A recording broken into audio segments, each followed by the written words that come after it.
الحمد لله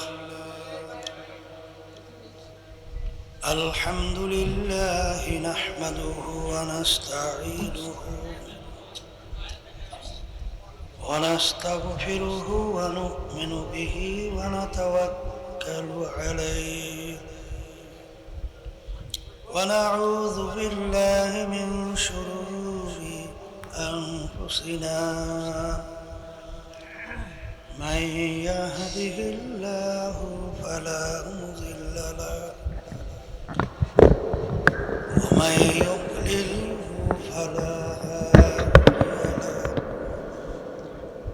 ونشهد أن لا إله إلا الله وحده لا شريك له ونشهد أن محمدا عبده ورسوله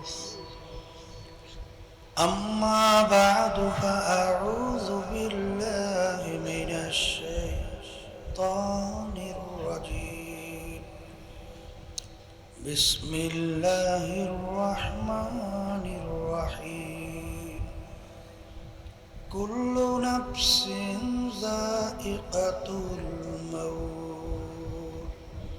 صدق الله العلي العظيم সবাই দুরূদ শরীফ পড়ি আল্লাহুম্মা সাল্লি আলা সাইয়্যিদিনা শাফিঈনা ওয়া হাবিবিনা ওয়া মাওলানা মুহাম্মদ সাল্লাল্লাহু আলাইহি ওয়া আলা আলিহি ওয়া আসহাবিহি ওয়া বারাক ওয়া সাল্লাম আল্লাহুম্মা সাল্লি আলা সাইয়্যিদিনা ওয়া নাবিয়িনা শাফিঈনা ওয়া হাবিবিনা ওয়া মাওলানা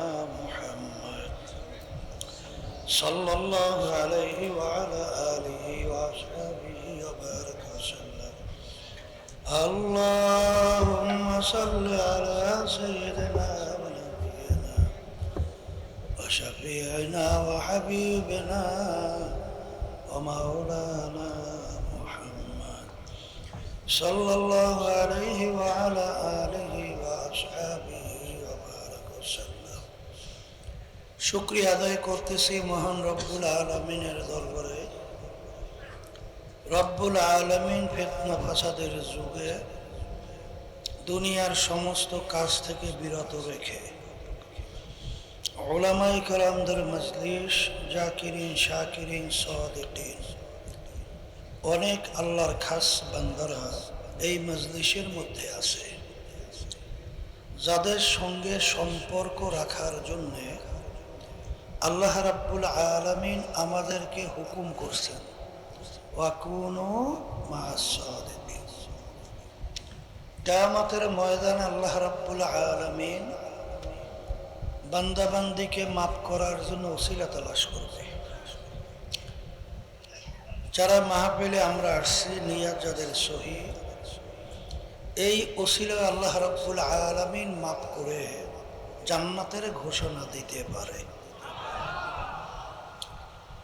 এই মজলিসটা এত বড় একটা দামি মজলিস। আল্লাহ রসুল সাল্লাল্লাহু আলাইহি ওয়াসাল্লাম এই মজলিসকে বলছেন বেহেশতের একটা বাগান। আমার আব্বাজান বলতেন নিয়াত যাদের সহি প্রথম থেকে শেষ পর্যন্ত থাইকা যারা বিদায় হয়ে যাবে, বাড়ি বিদায় হয়ে চলে যাবে, আমল নামার মধ্যে কমপক্ষে হলেও 50 লক্ষ নেকি এরকম জমা হতেই পারে না। একটা নেকির মূল্য সম্পর্কে আমরা হয়তো অনেকে জানি। আল্লাহ রাসূল সাল্লাল্লাহু আলাইহি ওয়াসাল্লাম উহুদ পাহাড়কে ইঙ্গিত করে বলছিলেন, পুরা পাহাড়টা যদি স্বর্ণের হয়ে যায় এর যত মূল্য হবে তুলনা ছাড়া একটা নেকির মূল্য অনেক বেশি। একটা নেকির প্রয়োজন কি দরকার? আল্লাহ রাব্বুল আলামিন কোরআনুল কারীমের ভিতরে বলছেন, ফামান ইয়ামাল মিসকালা যাররাতিন খায়রান ইয়ারাহ ওয়া ইয়ামাল মিসকালা যাররাতিন শাররান ইয়ারা। আল্লাহ বলছেন যাররা পরিমাণ তোমাদের নেকি থাকলে ফল পাবে, গুনাহ থাকলেও ফল ভোগ করতে হবে। যাররা কাকে বলে? কাপড় ধুয়ে নিগড়াইয়া পানি রৌদ্রে ঝাড়া দিলে লক্ষ লক্ষ রেণু রেণু দেখা যায়, ওই এক একটা রেণুকে বলা হয় যাররা। এই পরিমাণ গুনাহ থাকলেও তার ফল ভোগ করতে হবে। আমি বলছি না, আল্লাহ বলছি। তাহলে একটা নেকির অভাব, একটা গুনার কারণে জাহান্নামের শিকল হাতে পায়ে লাগতে পারে কি পারে না? পারে। তাহলে কিয়ামতের ময়দানে আল্লাহ মাফ করুক, একটা নেকির জন্য কারো ঠেকা যদি বাজে, সারা কিয়ামতের ময়দানে ঘুরে একটা নেকি সংগ্রহের সুযোগ আছে? কেন নাই তাও জানতে হবে। কিয়ামতের ময়দান এত কঠিন হবে, এত ভয়াবহ হবে।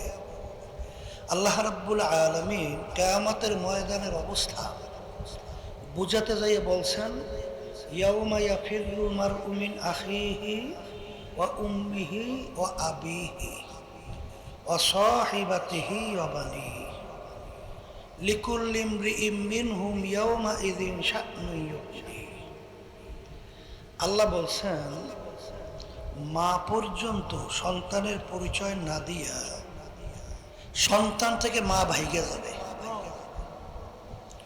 সন্তান যদি মা পরিচয় না দিয়া সন্তান থেকে ভাগে, তাহলে দ্বিতীয় মায়ের চেয়ে আপন কে থাকতে পারে? তাহলে ওই কঠিন মুহূর্তে কেউ কাউকে নেকি দেবে চিন্তা করা যায়? আবার বলেন যায়? তাহলে নেকি সংগ্রহের জায়গা কোথায়? বলেন দুনিয়াতে।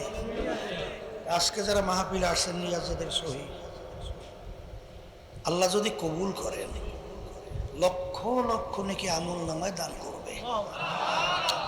তা আমরা যারা মাহফিলে আসছি, জিসি না ঠকছি? বলেন জিসি। আর যারা আসে নাই ঠকছে।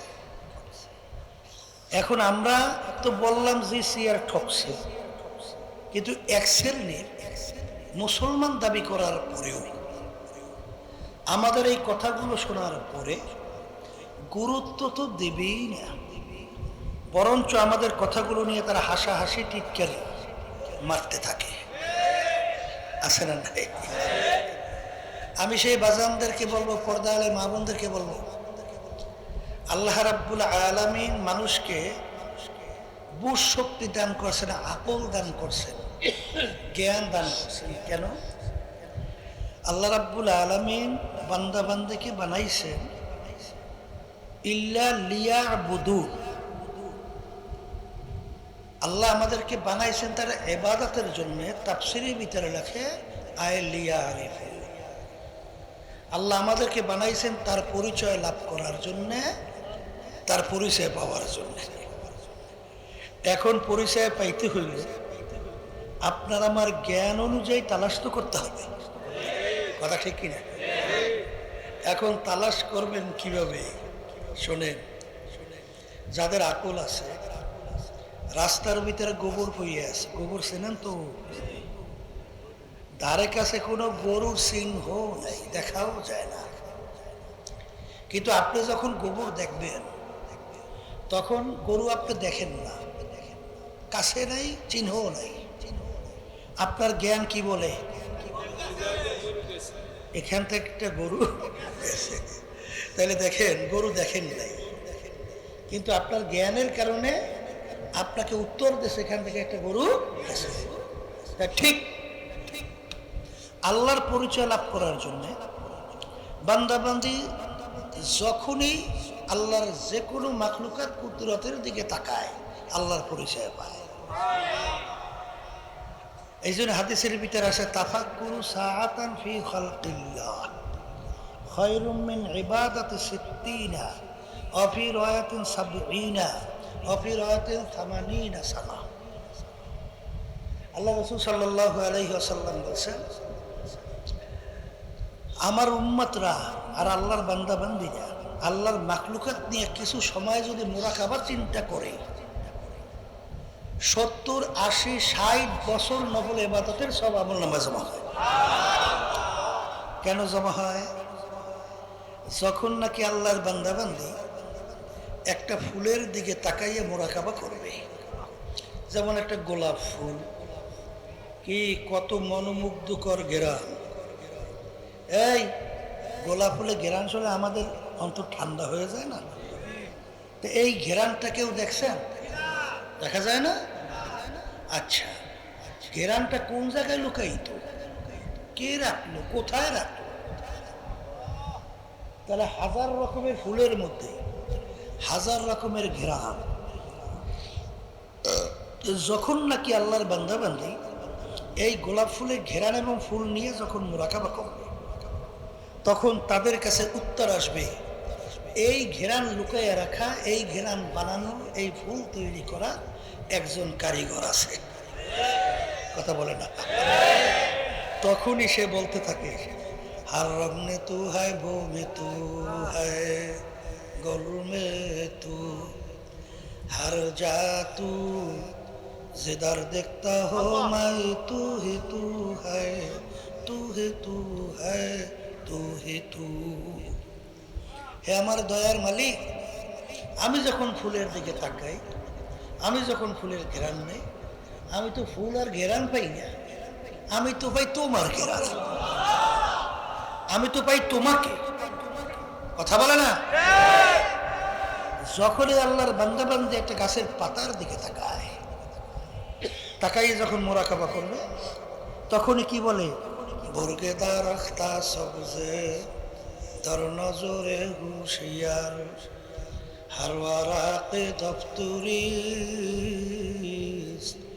মারেফাতে কিরদেগার। হে আমার দয়ার মালিক, আমি যখন গাছের পাতার দিকে তাকাই, আমি তো গাছের পাতা দেখি না, আমি দেখি তো তোমাকে। কথা ঠিক কিনা? যখন এই বান্দাবান্দি সূর্যের দিকে তাকায়, তখন সে চিন্তা করে, আল্লাহ, এই সূর্য দুনিয়া থেকে 9,30,00,000 মাইল দূরে, দুনিয়ার থেকে সূর্যটা প্রায় 13 লক্ষ গুণ বড়। এই 13 লক্ষ গুণ বড় সূর্যটা দুনিয়ার থেকে 9,30,00,000 মাইল দূরে অবস্থান করতেছে। যেদিকে সূর্যের তাপ বেশি উপরের দিকে, তাপ কম নিচের দিকে। সেই তাপ যখন ঠান্ডা জমিন, পানিতে ভরা জমিন, মাটি, গাছ, পানি, এই ছায়ার ঠান্ডার কোনো অভাব আছে? কিন্তু এই ঠান্ডা জমিনে যখন এত দূর থেকে এই জমিনে তাপ দেয়, তখন চৈত্র মাস, গরমের সিজন, এই দুপুরের সময় প্রচন্ড তাপে আমরা পাগল হইয়া, তখন কেউ দৌড়ে গাছের নিচে ছায়ায়, কেউ দৌড়ে ঘরের নিচে। ওই সময় টিনের চালের ভিতরে কাউকে যদি 1 ঘন্টা বাইরে রাখা হয়, আর জ্যাম তো পাওয়া যায়, ও ময়ূরে দিয়ে সুটকি হয়েছে। কথা ঠিক কিনা?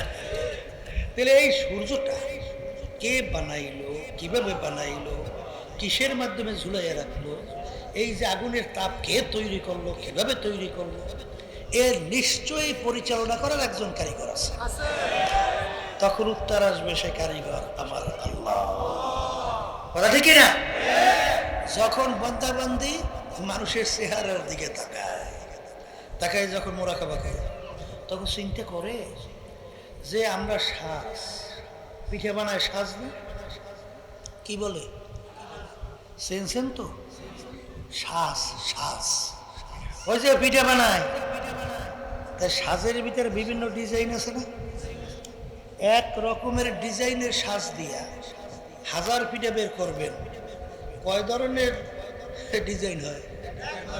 হ্যাঁ, না ভিন্ন ভিন্ন? যত বারেন এক ধরনের কিনা? তাহলে আমার মায়ের পেট থেকে, আপনার মায়ের পেট থেকে 10টা সন্তান আল্লাহ 5টা সন্তান বের করছে, সাজ কয়টা? হ্যাঁ, তাহলে এক রকমের সাজ দিয়ে, এক ডিজাইন দিয়ে 5-10টা সন্তান আল্লাহ বের করলো, কিন্তু একটা সন্তানের চেহারার সঙ্গে ডিজাইনে আর একটা সন্তানের ডিজাইনের চেহারা কোনো মিল না। তখন ওই আল্লাহর বান্দাবান্দি তার জ্ঞানের মাধ্যমে চিন্তা করে এ বানাই না, এই ডিজাইনকারী একজন কারিগর আছে। সেই কারিগরকে তাইলে আমার বাজানদেরকে বলবো, শোনেন, আল্লাহ রাব্বুল আলামিন যাদেরকে আকল দান করছেন, জ্ঞান দান করছেন, তারা তো সৃষ্টিকর্তার পরিচয় লাভ করে, ঠিক না? কিন্তু এক শ্রেণী যারা নাকি আমাদের কথাগুলো কোনো মূল্য দেয় না, গুরুত্ব দেয় না, হাসাহাসি করে, আমি তাদেরকে প্রশ্ন রেখে গেলাম, বাজান কোরআনুল কারীম এখন আমাদের মাঝে আছে না? আসতে বলে। আচ্ছা, কোরআনুল কারীমের ভিতরে আল্লাহ রাব্বুল আলামিন প্রায় 1500 বছর আগে নাজিল করছেন। এই 1500 বছর আগের নাজিল করা কোরআন কিয়ামত পর্যন্ত যত ঘটনা সবার ভিতরে আছে না নাই? কথা বলেন, আছে আছে? বলেন তো, এই 15 বছরের ভিতরে কোরআনুল কারীমে যা যা বলছেন এক কিঞ্চিত চুল কোনো পরিবর্তন হয়েছে? যা বলছে তাই, কথা ঠিক না ভাই? ঠিক। এরপরে কোরআনুল কারীম আল্লাহ বলছেন যালিকাল কিতাব লা রাইবা ফীহি, এর ভিতরে ভুল নেই, সন্দেহ নেই। আচ্ছা বলেন তো, এই 1500 বছরের ভিতরে এত আবিষ্কার শুনতেছেন, বর্তমান যুদ্ধের সময় শোনেন না? কত আমাদের মাথায় ধরে না, কি আবিষ্কার করছে। কিন্তু কোরআনুল কারীমে যে ভুল বের করতে পারছে, পারবে কোনো দিন? তাহলে কোরআনুল কারীম সত্য, আর একটু আসতে বলে সত্য। তাই সত্য যদি হয়, তাহলে ওই কোরআনুল কারীমের ভিতর থেকে আমি আয়াত শরীফ প্রথম তেলাওয়াত করছি। প্রত্যেকটা জানদার যার রূহ আছে, তার একদিন না একদিন মৃত্যুবরণ করা লাগবে, মরা লাগবে, মৌতের শরাব পান করতে হবে। ওয়ালাউ কুনতুম ফি বুরুজিম মুশাইয়াদা, কেউ যদি শক্ত পাথরের পাহাড় কাইটাও লুকাও, মৌতের হাত থেকে যখন সময় আসবে, মালাকুল মৌত সময় মতো তোমার কাছে হাজির হবে। কথা বলে না? এই কবরের যাত্রীরা, এ মরুণ্য পথের প্রতীকেরা, ভালো করে মন্ডলে বুঝা। মুসা আলাইহিস সালাতু ওয়াস সালামের সঙ্গে আল্লাহর সঙ্গে কথা হইতেছে। হ্যাঁ, এই মুসা আলাইহিস সালাতু ওয়াস সালামকে আল্লাহ বলেন, নবী আপনি কি চান? যা চান তাই তো দেব। মালিক কি চাইলে ভালো হয়? তাই নেকের সাথে হায়াত বাড়াইয়ে দেওয়া, নেকের সাথে হায়াত। তা মালিক নেকের সাথে হায়াত বাড়ানোর জন্য দোয়া চান, কি পরিমাণ বাড়াইবে? বলে প্রত্যেক পশমের বিনিময়ে 500 বছর করিয়া, প্রত্যেক পশমের বিনিময়ে 500। এখন হিসাব করে দেখেন কত বছর হয় হায়াত। শরীরে পশমের সংখ্যা কত? হ্যাঁ, আচ্ছা। এখন নবী মুসা আলাইহিস সালাতু ওয়াস সালাম বলে, মালিক পাইলাম 500 বছর করিয়া, প্রত্যেক পশমের বিনিময়ে কি হায়াত। এরপরে কি হবে মালিক? বলে এরপরে কুল্লু নাফসিন যায়িকাতুল মাউত, এরপরও মালাকুল মউত সময় মতো হাজির হবে। তখন আল্লাহ নবী মুসা আলাইহিস সালাতু ওয়াস সালাম বলে, মালিক আর লাগবে না, আমি তৈরি আছি, আমি আজরাইলকে পাঠান, আমি তৈরি আছি। তাই কি বুঝলে? মরণ লাগবে। আর একটু আসতে বইলে, এটা বলতে তো ভালো লাগে না, মরবে এটা শুনতে ভালো লাগে, কিন্তু মরণ তো লাগবে, লাগবে লাগবে। তাই মরণ যেহেতু লাগবে, এখন মরার পরে কি হবে? ওই সত্য কোরআনুল কারীমের ভিতরে আল্লাহ বলতেছেন, ফারিকুন ফিল জান্নাতি ওয়া ফারিকুন ফিস সাঈর। আমি মরার পরে মানুষগুলোকে 2টা ভাগে ভাগ করব। বলেন কয় ভাগ? মুখস্থ করেন, বলেন কয় ভাগ? তৃতীয় কোনো ভাগটা নাই, ঠিক আছে? আমার মালিক বলতেছেন, এক শ্রেণীর মানুষকে আমি সাজাইয়া পড়াইয়া আমার মেহমানখানা, স্থায়ী শান্তির জায়গা, বেহেশতের ভিতরে জায়গা দেব। আল্লাহ আপনি আমার জন্য আমাদের সবার জন্য কবুল করে নেন আল্লাহুম্মা। আর এক শ্রেণীর মানুষকে আমি ফেরেশতাদেরকে হুকুম করব, ফাগুল্লুহু, ওদেরকে বান্ধো, মিন ওয়ারাইহিম জাহান্নাম, ওদেরকে ফিকে ফিকে আমার শাস্তির জায়গা জাহান্নামের ভিতরে ফেলায় দাও। আমি বলছি না আল্লাহ বলছেন? এই আমি বলছি না আল্লাহ বলছেন? এখন দল কয়টা? এক দল বলেন জান্নাতি, আর এক দল জাহান্নাম। এখন কথা হলো জান্নাতি মানে বেহেশতে কারা যাবে? আল্লাহ রাব্বুল আলামিন ওই সত্য কোরআনুল কারীমের ভিতরে বলতেছেন, ইন্নাল্লাযীনা আমানু ওয়া আমিলুস সলিহাত কানাত লাহুম জান্নাতুল ফিরদাউসি নুজুলা। এই বেহেশতে কারা যাইবে? আল্লাহ বলতেছেন দুইটা কাজ যারা করবে তাদের জন্য আমি ফিরদাউস বেহেশত রাখছি। বলে আল্লাহুম্মা আমিন। আল্লাহ আমাদের জন্য কবুল করে নেন। কয়টা কাজ বলেন? মুখ খুইলা বলেন। এক নম্বর ঈমান, দুই নম্বর বলেন নেকামল। এখন প্রথম নম্বর হলো ঈমান, দ্বিতীয় হইল নেকামল। এখন কথা হলো ঈমানটা হইতে হইবে কেমন? আল্লাহ রাব্বুল আলামিন সত্য কালামের ভিতরে বলতেছেন, আমিনু কামা আমানান নাস, তোমরা ঈমান আনো, ঈমানের ধরনটা হবে সাহাবায়ে কেরাম যেভাবে ঈমান আনছিল। বলেন ঈমানের ধরন হইবে কাদের মতো? আবার মুখ খুললে বলেন সাহাবায়ে কেরামদের মতো। কথা ঠিক আছে? এখন কথা হলো বাজার, সাহাবায়ে কেরামদের ঈমানটা ছিল কেন ছিল, এগুলো আমাদের জানতে হবে। তবে আমি দুই একটা উদাহরণ দিয়ে বলি, তাইলে কিছুটা বুঝে আসবে, ঠিক না? আচ্ছা শোনেন, ওমর ফারুক রাদিয়াল্লাহু তাআলার নাম শুনছেন? শুনছেন। ঈমানের অবস্থানটা বুঝাই। তার পরিচালনার ভিতরে নীল নদী আইসে গেছে, মানে তার এত পরিধি বিস্তৃতি পরিচালনার ক্ষেত্র, নীল নদীও। তাই নীল নদীর একটা নিয়ম ছিল, প্রতি বছর শুকিয়ে যাইত। কি হইতো?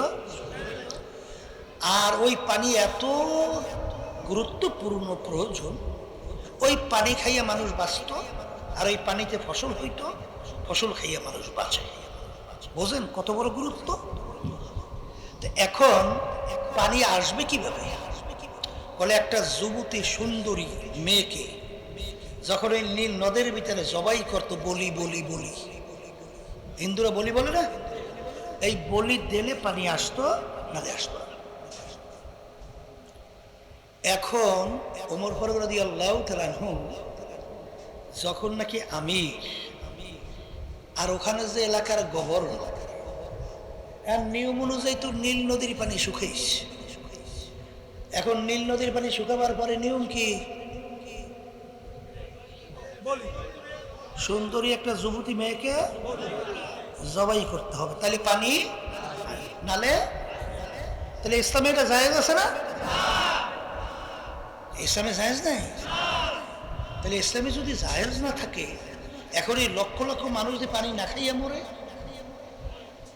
এখন পালা কি? এখন যদি আমাদের যুগ হইতো, তখন আল্লাহ মাফ করুক, কত ধরনের ফতুয়া বের হইতো না? এই আগে লক্ষ লক্ষ মানুষের জীবনটা আগে বাঁচতে হবে, আর এই একটা জান যায় যা দে জবাই করিয়া আসতে বলে কে? এটা ঠিক না? ঠিক। এই এখন ইমানের পর্যায়ে আসছে, ইমানের ধরনটা না। এখন নীল দরিয়া পানিতে শুকাইছে, গভর্নরের কাছে যাই বলতেছে, গভর্নর পানি শুকাইছে, সুন্দরী মেয়ে জবাই না করার মধ্যে পানি আসবে না। এখন মানুষ তো আমরা না খাইও মরবো, করা কি? এখন গভর্নর বলতেছে ইন্না লিল্লাহ। বলো কি? তাহলে এটা তো আমি আমিরের থেকে না যাই না কিছু হুকুম দিতে পারবো না। আমিরের কাছে সংবাদ পৌঁছেছে, আমির বলতেছে ইন্না লিল্লাহ। বলো কি?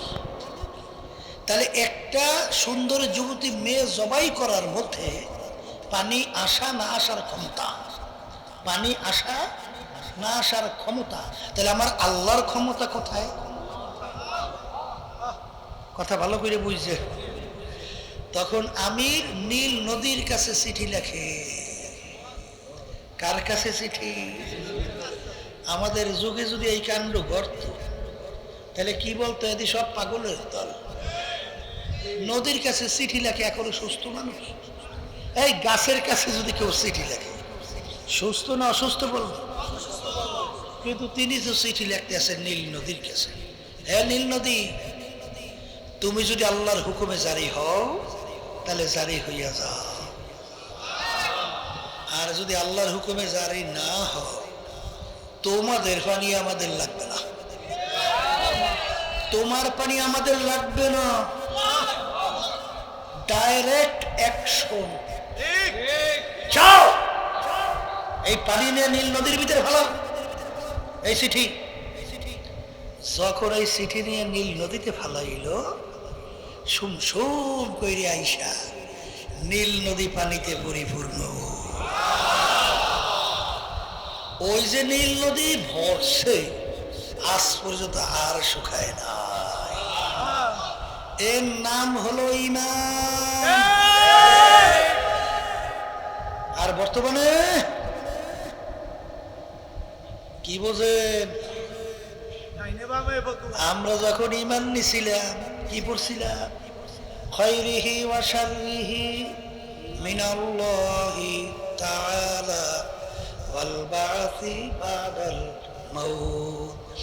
কুল ইন্না সালাতি ওয়া নুসুকি ওয়া মাহইয়ায়া ওয়া মামাতি লিল্লাহি রাব্বিল আলামিন।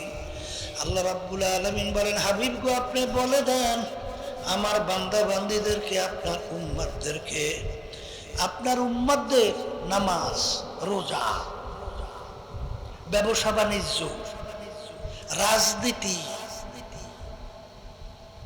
যাহা কিছু বলে সব কিছু হবে একমাত্র আমি আল্লাহকে রাজি খুশির জন্য। কথা বোঝেন না? আচ্ছা এখন আসেন, আমি আমার ভাইদেরকে বলবো, পর্দা আলে মা বোনদেরকে বলবো, তাহলে ইমানটা হইতে হবে আমাদের নির্ভেজাল। বলেন, আবার বলেন। এই আল্লাহ রাসূল সাল্লাল্লাহু আলাইহি ওয়াসাল্লাম এখন বলতেছেন, আখলিস দীনাকা ইয়াকফিকা আমালুল কালিল। তোমাদের ইমানটা যদি নির্ভেজাল, স্বচ্ছ, মজবুত হয়, এখন বলতেছেন অল্প নেক আমল করবে তো সোজা সুজি বেহেশতে চলে যাবে। ইমানটা সর্বপ্রথম কি লাগবে? বলেন, নির্ভেজাল, স্বচ্ছ। এরপরে অল্প নেক আমল করবে, কোথায় যায়? জান্নাত। আমি বলছি না, আল্লাহ রাসূল সাল্লাল্লাহু আলাইহি ওয়াসাল্লাম বলেছেন। এখন আসেন দ্বিতীয় পর্যায়ে, বলছি নেক আমল না। এখন নেক আমল কোনটা এইটা আমাদের জানতে হবে না?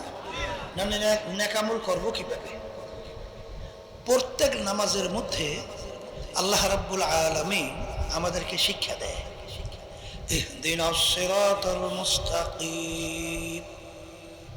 হে আমার মালিক, আপনি আমাকে সিরাতাল মুস্তাকিমে চালান, সিরাতাল মুস্তাকিম দেখান। কথা বলে না? সিরাতাল মুস্তাকিম কোনটা? আল্লাহ রাব্বুল আলামিন শিক্ষা দেয়, সিরাতাল্লাযীনা আন'আমতা আলাইহিম। যেই পথে চলার পরে আপনার পক্ষ থেকে যাদের উপরে আপনার নিয়ামত বর্ষিত হয়েছে, অর্থাৎ যেই আপনার বান্দা বান্দীদের উপরে আপনি রাজি খুশি হয়ে গেছেন, তাদের পথে আমাদেরকে চালান। এখানে কিন্তু আল্লাহ সরাসরি বলেন নাই যে মালিক আপনি আমাকে কোরআন এবং হাদিসের রাস্তায় চালান, বলছে? আবার বলে বলছে কি বলছে? এই যাদের উপর আপনার নিয়ামত বর্ষিত হয়েছে তাদের পথে আমাদেরকে চালান। এ দ্বারা রহিত হয়ে গেছে একদল বাইরেছে আহলে হাদিস। কথা হয় না? এরা হাদিসে আমল করবে। আল্লাহ বলছে আচ্ছা কয় না বলছে একদল ভাই সাহালে কোরআন কথা বলেন না কেন আল্লাহ বলছে তাহলে এটা বাদ হয়ে গেছে আনআমতা আলাইহিম যাদের উপর আপনার পক্ষ থেকে নিয়ামত বর্ষিত হয়েছে তাদের পথে আমাদেরকে চালা কথা বলে না এখন এরা কাদের উপর আল্লাহ নিয়ামত বর্ষিত হয়েছে জানা লাগবে না ওই সত্য কোরআনুল কারীমে আল্লাহ বলতেছেন মিনান নাবিয়িনা ওয়াস সিদ্দিকিনা ওয়াস শুহাদাই ওয়াস সালিহিন ওয়া হাসুনা উলাইকা রফিকা সুবহানাল্লাহ আর একটু আস্তে আস্তে বলে এখন আল্লাহ রাব্বুল আলামিন রাজি খুশি কাদের উপরে নিয়ামত বর্ষিত কাদের উপরে বলেন নবী রাসূলদের উপরে মুখস্থ করেন বলেন সিদ্দিকীনদের উপরে বলেন শুহাদা কিরামদের উপরে বলেন তাদের পদাঙ্ক অনুসরণ করে যারা কিয়ামত পর্যন্ত চলবে তাদের উপরে কথা ঠিক এখন আসে নবী রাসূল এরপরে দ্বিতীয় বলছিলাম সিদ্দিকীন এখন বাজানদারকে বলি আচ্ছা আল্লাহ রাসূল সাল্লাল্লাহু আলাইহি ওয়াসাল্লামের উপাধি কাফেররা দিছিল কি জানি আল আমিন আমরা আল আমিনের অর্থ জানি কি করি বলেন সত্যবাদী বলেন সত্যবাদী আচ্ছা তা আল্লাহর হাবিবের উপাধি পাইছে সত্যবাদী আচ্ছা আবু বকর রাদিয়াল্লাহু তাআলার উপাধি জানি কি বলি সিদ্দিক বলেন সত্যবাদী সিদ্দিক অর্থ কি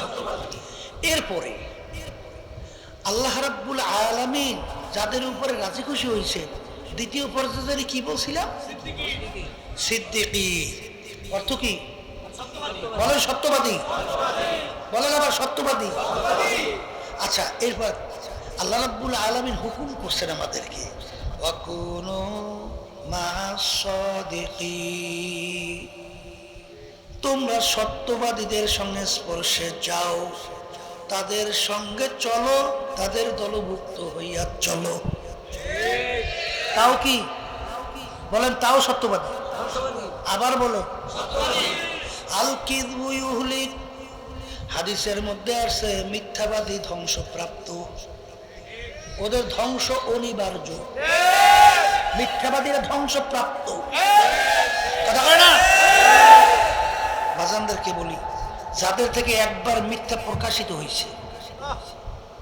ওদের সাক্ষী গ্রহণযোগ্য দুনিয়ায় আখিরাতে শরীয়তে ইসলামে কোথাও নাই তাহলে মিথ্যাবাদের সাক্ষ্য গ্রহণযোগ্য আচ্ছা পাই না এরপরে আসেন এই যাদের থেকে একবার মিথ্যা প্রকাশিত হয়েছে ওদের থেকে হাদিস গ্রহণ করা রওয়ায়াত করা নাই তাহলে মিথ্যাবাদী ওদের থেকে হাদিস গ্রহণ করাও যায় ওদের সাক্ষীও গ্রহণযোগ্য না ওরা ধ্বংসপ্রাপ্ত আল্লাহর হাবিবের উপাধি পাইলাম সত্যবাদী সিদ্দিক আবু বকর রাদিয়াল্লাহু আনহু উপাধি পেলাম সত্যবাদী আল্লাহ হুকুম করছেন সত্যবাদীদের সাথে সম্পর্ক রাখার জন্য আল্লাহ রাব্বুল আলামিন খুশি হয়েছেন রাজি হয়েছেন সত্যবাদীদের উপরে কিন্তু বর্তমানে যে বাংলাদেশে একদল বাইরেছে নাম দেশে ইসলাম ও যে পা হইতে মাথা বন্ধ সব মিথ্যা আপনাকে জানা আছে কিনা জানি না আছে না পা হইতে মাথা পর্যন্ত সব মিথ্যা সব মিথ্যা তাহলে এই মিথ্যুকের দল কখন আল্লাহর হাবিবের উম্মত হতে পারে না তার দলভুক্ত হতে পারে না এই মিথ্যুকের দল ওদের ধ্বংস অনিবার্য ওরা আবু বকর সিদ্দিক রাদিয়াল্লাহু তাআলা দলভুক্ত না আল্লাহ রাব্বুল আলামিন ওদের সাথে সম্পর্ক রাখতে নিষেধ করছেন কথা ঠিক না বেঠি মিথ্যা বলার অভ্যাস হলে ইহুদি গো নাসারা গো খ্রিস্টান গো দেখেন না বর্তমানে যুদ্ধ চলতে আছে যত মিথ্যা বলে সব কারা ইহুদি খ্রিস্টান কি কথা ঠিক না বেঠি এই জন্য আমার বাজানদেরকে বলবো পর্দা আলে মা বোনরা যারা শুনতেছে ভালো কইরা বুঝা কিন্তু পদাঙ্ক অনুসরণ করে চলতে হবে। মন চাইলে যেদিকে ইচ্ছে সেদিকে পা বাড়ানো যাবে না, খবরদার। কারণ কি, আল্লাহ রাসূল সাল্লাল্লাহু আলাইহি ওয়াসাল্লাম বলছেন, এই আমার আগের নবীর উম্মতদের ভিতরে ৭১-৭২ দল ছিল, আমার উম্মতদের ভিতরে ৭৩ দল হবে, এর ভিতরে ৭২ দল ধ্বংসপ্রাপ্ত হবে, জাহান্নামে চলে যাবে, একটা দল নাজাত পাইয়া নাজি জান্নাতে চলে যাবে। হাদিস কিন্তু সহিহ, মিশকাত শরীফ হাদিসে আসছে, তিরমিজি শরীফ হাদিসে আসছে, সহিহ হাদিস। আর এই আল্লাহর হাবিবের উম্মতদের ভিতরে ৭৩ যে দল হবে, এটা কিন্তু ইহুদি, নাসারা, খ্রিস্টান, অন্যান্য ধর্ম অবলম্বী, এই সব মিলে যে ৭৩ দল তা কিন্তু না। যারা আল্লাহ হাবিব সাল্লাল্লাহু আলাইহি ওয়াসাল্লামকে নবী মানছে, যারা আল্লাহর উপর ঈমান আনছে, এই উম্মতদের ভিতরে ৭৩ দল হবে।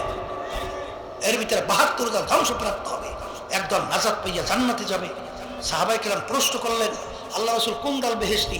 আল্লাহ হাবিব বলেন, মা আনা আলাইহি ওয়া আসহাবি, আমি এবং আমার সাহাবারা যেই পথ নীতি আদর্শের মধ্যে আছি, যারাই থাকবে নাজাত পেয়ে জান্নাতি।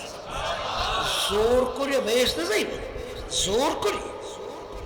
হ্যাঁ, নিজেরা কোরআন এবং হাদিস বানাইয়া দাও। আল্লাহর বেহেশতে যাওয়া যায় না। ওই সাদ্দাতের মতো নিজেরা বেহেশত বানাই হলো না, এই বেহেশতে যাইয়ে। আর কোরআন এবং হাদিস অনুযায়ী দেখানো পথ বেহেশত, যাইতে হলে চিন্তা ভাবনা করে পথ চলতে হবে। কথা ঠিক কিনা? আমি আমার ভাইদেরকে বলবো, বিশেষ করে মাদারীপুর ইসলামের জন্য উর্বর একটা জমি, উর্বর ইসলামের ঘাঁটি। আব্বাজান থেকে শুরু করে আমি আসতাম, এরপরে তো আসতেই আছে। এই মাদারীপুরের মানুষের ইসলামের প্রতি যে আন্তরিকতা অন্যান্য জায়গায় কিন্তু অনেক কম দেখা যায়। কথা ঠিক না? ঠিক। এই আজকে যে আমরা জায়গায় মাহফিল করতেছি, আলহামদুলিল্লাহ, দেখেন আজকে এই আল্লাহর বান্দা এই জমিন দাদাদের রহমাতুল্লাহি আলাইহি তার নামে ইসলামের জন্য তখন দিয়ে গেছে। কথা খেয়াল করেন। হ্যাঁ, সেই কথা নাকি? আল্লাহ আল্লাহর বান্দার বেহেশত বিচারের দরজা বলন্দ করুক, আল্লাহ তাকে মাফ করে দেও, আল্লাহ তার কবরকে বেহেশতের বাগান বানায় দেয়, এবং আল্লাহ রাব্বুল আলামিন তার আল্লাহ যারা আছে সবাইকে দিনদার হিসেবে কবুল করে নেয়, পরবর্তীতে বরকত দান করুক, বিগত তাকে হেফাজতে রাখুক, এবং এই দিনী প্রতিষ্ঠানের প্রতি আল্লাহ আমাদের সবাই মন দিল ঝুঁকাইয়া দিনী প্রতিষ্ঠান যেন সুন্দর প্রতিষ্ঠান হয়, আল্লাহ যেন সবাই মন ওইভাবে তৈরি করে দেয়। আল্লাহুম্মা আমিন। আর এই প্রতিষ্ঠানের মাধ্যমে এলাকার ভিতরে প্রতি ব্যক্তি পর্যায় পর্যন্ত দিনের দাওয়াত যেন আল্লাহ পৌঁছায় দেয় এবং দিনদার হইয়া সবাই যায়। কিন্তু বাজান, আল্লাহ তো পরীক্ষা করবে না? কি করবে? আল্লাহ পরীক্ষা করবে। পরীক্ষা পাশ না করে কেউ বেহেশতে যাইতে পারবে না। ওই পরীক্ষার সময় যে পাশ করবে সেই বেহেশতে যাবে। মাঝে মাঝে কিছু পরীক্ষা আসে না? এই যে 2026 জাতীয় নির্বাচন হইল না, এই সময় একটা পরীক্ষা আইছিল না? ওই সময় তো আমি চিন্তা করে দেখছি আল্লাহর কুদরতে, বুঝছেন, আমাদেরকে আল্লাহ হেফাজত করছে। কারণ কি তা জানেন? এই যে সমঝোতাটা, এইটা পরে জামাত নিয়ে গেছে ঐক্য জোট হিসাবে, নেতৃত্ব নিয়ে গেছে তাদের হাতে। কিন্তু আমরা করছিলাম সমঝোতা, করছিলাম ইসলাম দেশ মানবতার কল্যাণের জন্যে। কিন্তু ওরা যখন এইটাকে নিয়ে গেছে হাতের ভিতরে পরিচালনায়, স্টিয়ারিং, ওরা পরিচালনা হাত যখন চালাইতেছে, সেখানে ওরা জামাতের আমির কি বলল, তারা ক্ষমতায় যেতে পারলে শরিয়া অনুযায়ী, ইসলাম অনুযায়ী রাষ্ট্র চালাবে না। এটা কি আপনাদের জানা আছে? না? বেশ, তাহলে জানা থাকলে মাশাআল্লাহ, আমি খুশি হয়েছি। এই তো ওই সময় আমরা চিন্তা করছি রাজনীতি করি আল্লাহকে রাজি খুশির জন্য, ইবাদতের জন্য, জান্নাতে যাওয়ার জন্য, জাহান্নাম থেকে বাঁচার জন্য। আরে বেটা 2, 4, 5, 10টা 15টা 20টা এমপি যদি চাই, এত বিএনপিও দেয়, এত আওয়ামী লীগও দেয়, তাইলে সেই ইসলাম নিয়ে দৌড় দিলাম, আমি ঝাঁপাই পড়লাম, এত জেল খাটলাম, আমি জেলেও তো গেছিলাম। আব্বাজান রহমাতুল্লাহ বিরুদ্ধে 18টা কেস হয়েছে, তার গাড়ি আঘাত করে ভেঙেও ফেলেছে। আমাদের কত লোক শাহাদত বরণ করছে বিনা দোষে। আমাদের কেন্দ্রীয় অফিসের ভিতরে ঢুকিয়া কেন্দ্রীয় আমাদের দায়িত্বশীলদেরকে নিয়ে উল্টা বাইন দিতে পারে পিড়েছে, কত অত্যাচার করছে এই নিছক কয়েকটা এমপির জন্য না ইসলামের জন্য? ইব্রাহিম বিন আদহাম রহমতুল্লাহি আলাইহি বলকের বাদশাহী ছাড়ছে আল্লাহকে পাওয়ার জন্য। বলকের বাদশাহী ছাড়লো আল্লাহকে পাওয়ার জন্য। সাহাবায়ে কেরাম আল্লাহর হাবিব সহ হিজরত করলো, বাড়িঘর ফালাইয়া আত্মীয় স্বজন ছাইরা, এমনকি পেটের ক্ষুধায় পেটের ভিতরে পাথর বাইরা হিজরত করলো আল্লাহকে পাওয়ার জন্য। আর বর্তমানে এক শ্রেণীর ইসলামের নামে নাম দিয়া আল্লাহকে ছাড়ে ক্ষমতা পাওয়ার জন্য।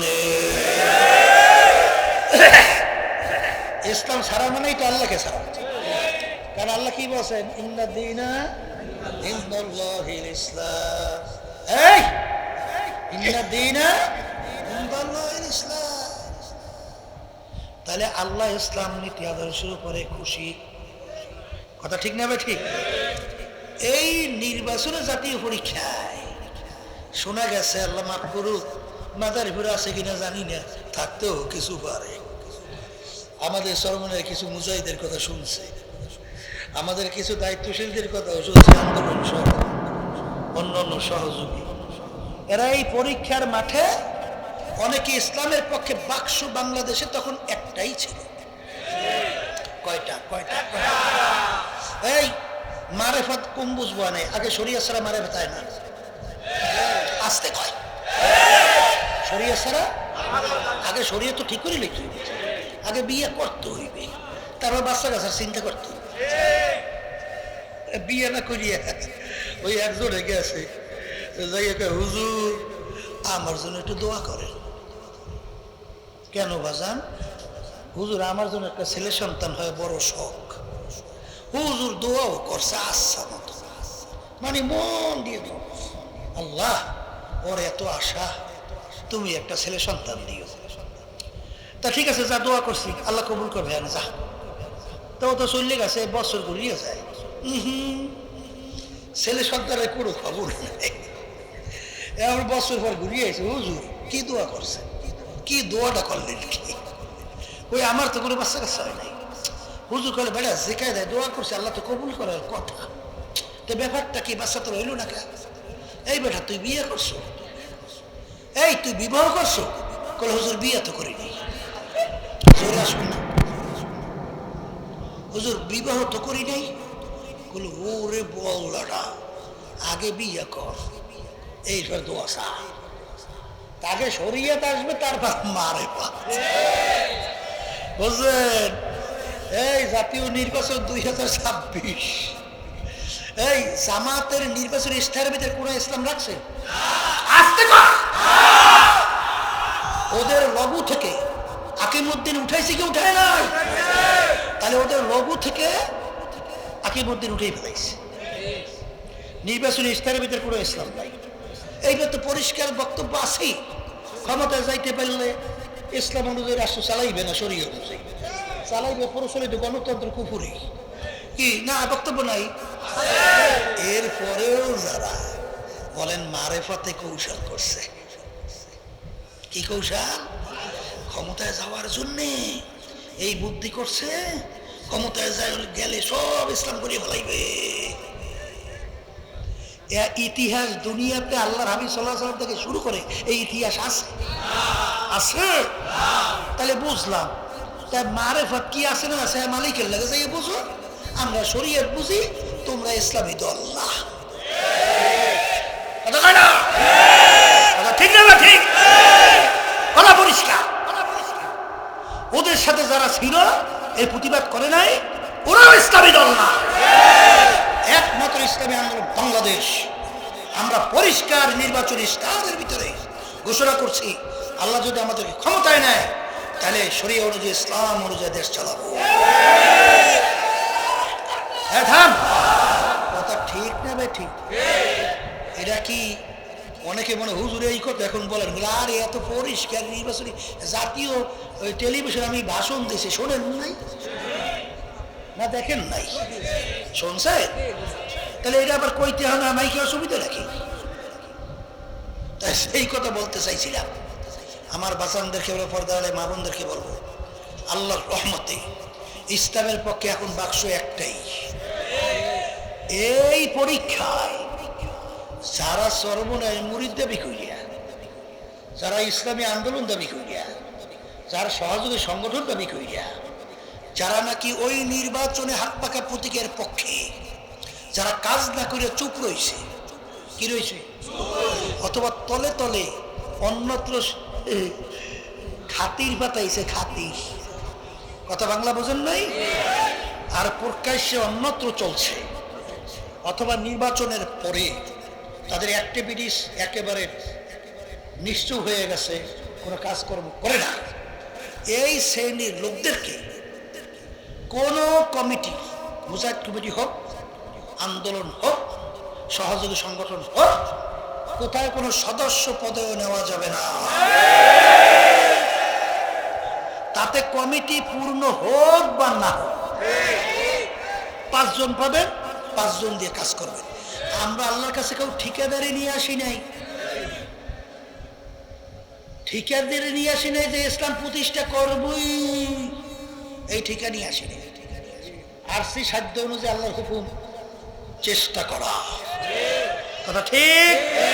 নূহ আলাইহিস সালাতু ওয়াস সালাম 900 বছর পর্যন্ত দাওয়াত দিয়েছে না? 80 জনের নিচে মুসলমান হয়েছে, এতে নবীর নবুয়তি গেছে না? একটু বলে আল্লাহ রাসূল সাল্লাল্লাহু আলাইহি ওয়াসাল্লাম তার চাচাদেরকে দাওয়াত দিয়ে আনতে পারেন, এতে আল্লাহর হাবিবের নবুয়তি গেছে? হ্যাঁ, এইটা আমাদের অসুবিধা নাই। আবার অনেকে হতাশা হয়, হ্যাঁ এত বছর বোধ রাজনীতি করি, হ্যাঁ আমরা কোনো ক্ষমতায় যাইতে পারলাম না, কিছু করতেই পারলাম না। আমি বাজানদেরকে জিজ্ঞেস করি, বাজার 5 ওয়াক্ত নামাজ আমরা পড়ি না? আচ্ছা 5 ওয়াক্ত নামাজ পড়ি বলে হতাশ হয়েছেন কেনা কেনা? নামাজ পড়ে হতাশ হন না, নামাজ ছাড়িয়ে দিয়েছেন কেনা কেনা? তাও ছাড়েনও না। তাহলে আমরা নামাজ পড়ি, মালিকের হুকুম পালন করি, আকিমুস সালাহ, আকিমুস সালাহ, তোমরা নামাজ প্রতিষ্ঠা করো। একই হুকুম, আকিমুদ্দিন, হুকুমে কোনো পার্থক্য বিন্দু নাই। ওটা আমরের শিখা, এটা আমরের শিখা। আকিমুস সালাহ, নামাজ প্রতিষ্ঠা করো, আকিমুদ্দিন, দিন প্রতিষ্ঠা করো। তাহলে নামাজ না পড়ে যদি আমরা হতাশ না হই, তাহলে দিন প্রতিষ্ঠার কাজে যাই আমরা হতাশ হবো কেন? প্রশ্নই তো আসে না। আল্লাহর রহমতে আপনাদের দোয়ার বরকতে আমার তো কোনো হতাশ আসে না। সবচেয়ে বড় হতাশটা হওয়ার কথা ছিল আমার, কারণ এই মিশনটা তৈরি করছিলাম আমি, কথা বলে না। এই সব আল্লাহর বান্দাদেরকে, ইসলামী দলগুলোকে সব এক জায়গায় নিয়ে আসার প্রচেষ্টা করছিলাম আমরা, কথা বলছে। তাহলে এখানে এই অবস্থায় রাখতে পারি নাই, এ কষ্ট আপনার চেয়ে আমার বেশি লেখার কথা। কিন্তু আল্লাহর রহমতে ইসলামের স্বার্থের কারণে, আল্লাহর খুশির জন্য কোনো হতাশ তো হই নাই, বরং আল্লাহর জজবাগের আরো বাড়ছে। কারণ আপনাদের মাদারীপুরের অবস্থা কি জজবা কমে গেছে না? না বাড়বে আল্লাহর রহমতে, বাড়বে বাড়বে বাড়বে, কবুল করে না। এই জন্য কথা বেশি লাম্বা টাম্বা না, কেউ রাগ করিও না, মাপ চাই। কথা না বললে বুঝবেন কেমনি, এই জন্য কিছু কথা বইলেই চাই। তা যাই হোক, যেই কথা বলতে চাইছিলাম, এই ওয়ালা তাহিনু ওয়ালা তাহজানু ওয়া আনতুমুল আ'লাউনা ইন কুনতুম মুমিনিন। আমার মালিক বলেন, তোমাদের ভয় চিন্তা নাই, তোমরাই বিজয় হবে যদি মুমিনের চরিত্র অর্জন করতে পারো। আর মুমিনের মূল হলো কুল ইন্না সালাতি ওয়া নুসুকি ওয়া মাহইয়ায়া ওয়া মামাতি লিল্লাহি রাব্বিল আলামিন। আমাদের নামাজ, আমাদের রোজা, আমাদের বাইচা থাকা, মইরা যাওয়া, আমাদের ব্যবসা বাণিজ্য, বিবাহ শাদী, আমাদের রাজনীতি, আমাদের দল, সব কিছু হবে একমাত্র আমার মালিকের রাজি খুশির জন্য। ঠিক কিনা? এ আল্লাহর বান্দা, চিন্তা নাই।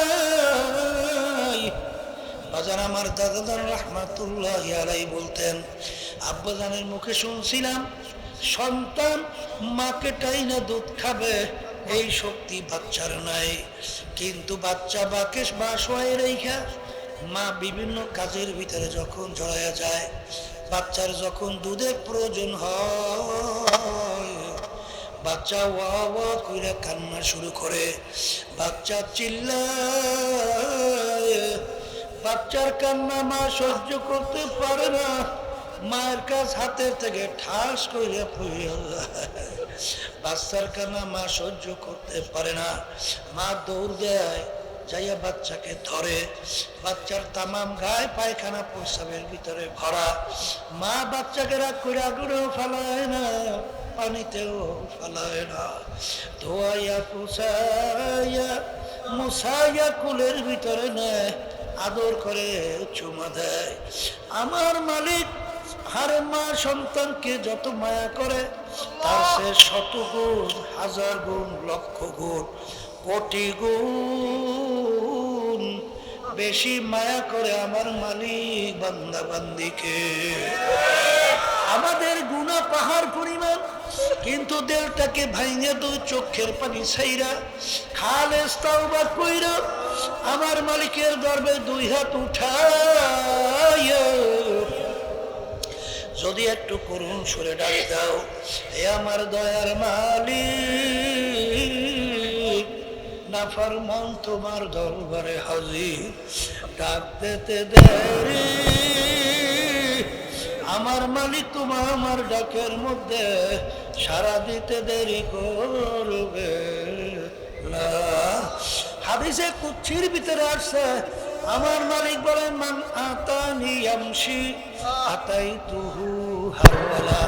হে বান্দা বান্দিরা, আমাকে পাওয়ার জন্য তোরা হাঁটা শুরু করবি, আমার রহমত দৌড় মাইরা তোকে টাইনা আমার রহমতের কোলের মধ্যে জায়গা না দিয়ে আমি মালিক পারি না।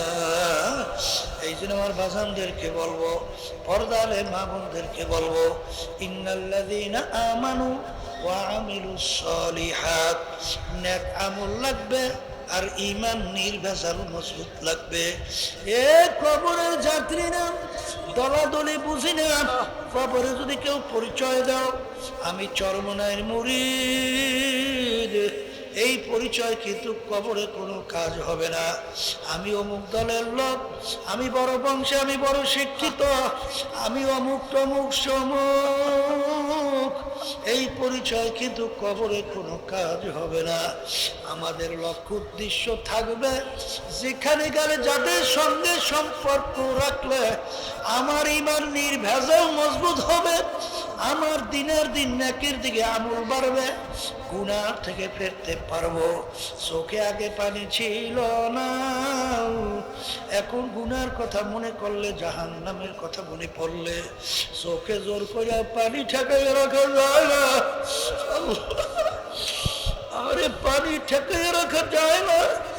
এরকম যে জায়গায় গেলে তোমার আমার অবস্থান তৈরি হবে, বাজান সেখানে যাওয়া লাগবে, খালেস তাওবা কইরা তারপর কথা মাইনা শরীয়ত অনুযায়ী পথ চলতে হবে। যদি পথ চলতে পারো আর মালিকের কাছে আফসোস করো আর দোয়া করো, কারিমা বেবকশায় বরহাল মা কে হাসতা মসিরে কামন্দে হাওয়া। হে আমার দয়ার মালিক, একটু দয়া মায়া করে একটু আমার দিকে তাকা।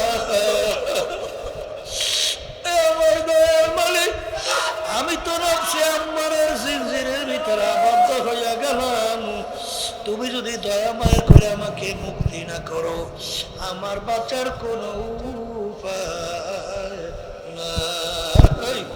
হায় হায় হায়, এরকম ভাবে যদি বান্দা আমার মালিকের উপরে সফর দইরা চলতে পারে, সাফার দাম্বা তোমা আয় খেশরত তুদানি হিসাবে কামাও বেশরা তাআতু ফি কিতাআত হামজাতু ইয়ামানাত ওয়া ইজাবাত হামজাতু।